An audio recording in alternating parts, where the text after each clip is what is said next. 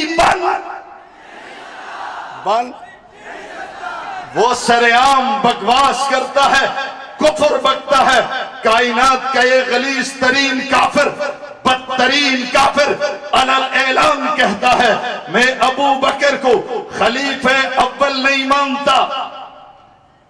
خلیفہ اول ہے؟ میں نے کب کہا تو مان؟ تیرے ماننے نہ ماننے سے ہوتا کیا ہے؟ میں نے کب کہا ابو بکر تیرا خلیفہ اول ہے؟ میں نے تو یہ کہا امت محمدیہ کا خلیفہ اول ابو بکر صدیق ہے، اور میں ابو بکر کو تیرا خلیفہ اول مان کر تجھے مومن مان لوں؟ میں تجھے مومن مان لوں؟ کیسے ہو سکتا ہے؟ قرآن کا منکر ہو میں اس کو مومن کہوں، صحابہ کو مرتد کہے میں اس کو مومن کہوں، زکوٰۃ کا انکار کرے میں اس کو مومن کہوں، قرآن کو تبدیل شدہ کہے میں اس کو مومن کہوں؟ نہیں ہو سکتا، نہیں ہو سکتا، نہیں ہو سکتا۔ قرآن کا مومن، قرآن کا منکر صرف کافر نہیں، بدترین کافر۔ آخری بات عرض کروں، آخری بات،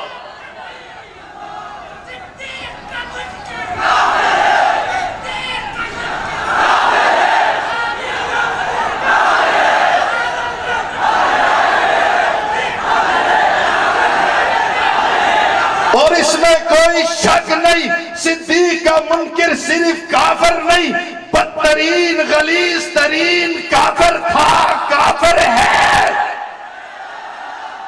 کافر تھا، کافر ہے، کافر تھا، کافر ہے۔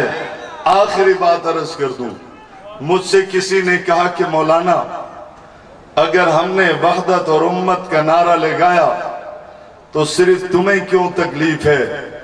میں نے کہا مولوی صاحب ہم نے جنازے اٹھائے ہیں، مجھے تکلیف نہ ہو تو کس کو ہو؟